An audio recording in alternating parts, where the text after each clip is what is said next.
দক্ষিণ ভারতের প্রযুক্তি নগরী খ্যাত বেঙ্গালুরুর টানা ভারী বৃষ্টিপাতের ফলে শহরের অনেক অংশ বন্যায় ভেসে গিয়েছে।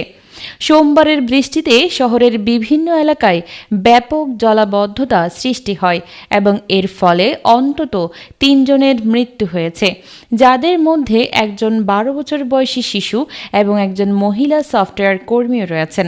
আবহাওয়া অধিদপ্তরের তথ্য অনুযায়ী সোমবার শহরে ১০০ মিলিমিটার পর্যন্ত বৃষ্টিপাত হয়েছে, যা ২০১১ সালের পর সর্বোচ্চ। আবহাওয়া কর্মকর্তারা জানিয়েছেন, বেঙ্গালুরুরে এমন বৃষ্টিপাত খুবই বিরল ঘটনা।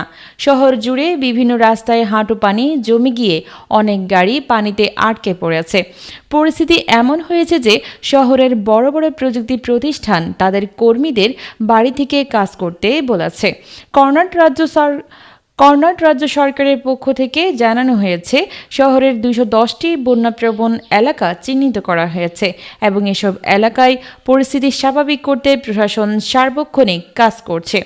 রাজ্যের উপমুখ্যমন্ত্রী ডি.কে শিবকুমার জানিয়েছেন, জনগণকে চিন্তিত হওয়ার দরকার নেই, তবে সামাজিক যোগাযোগ মাধ্যমে অনেকেই সরকারের বিরুদ্ধে ক্ষোভ প্রকাশ করছেন। তারা বলছেন, প্রতি বছর বৃষ্টি হলেই শহর তলিয়ে যায়, অথচ কর্তৃপক্ষ কার্যকর কোনো ব্যবস্থা নেয় না। শহরের নাগরিকদের অভিযোগ, বেঙ্গালুরু অবকাঠামো বর্ষা মৌসুমে সবচেয়ে দুর্বল হয়ে পড়ে। তারা বলছেন, নতুন উন্নয়ন প্রকল্পের নামে হ্রদ, খাল ও জলাভূমি ভরাট করা হচ্ছে, যার ফলে পানি বের হওয়ার রাস্তা থাকছে না। ফলে সামান্য বৃষ্টিতেই সৃষ্টি হচ্ছে বন্যা পরিস্থিতি। বিরোধী দল এই পরিস্থিতির জন্য রাজ্য সরকারকে দায়ী করে ১,০০০ কোটি রুপি জরুরি ত্রাণের দাবি করেছে।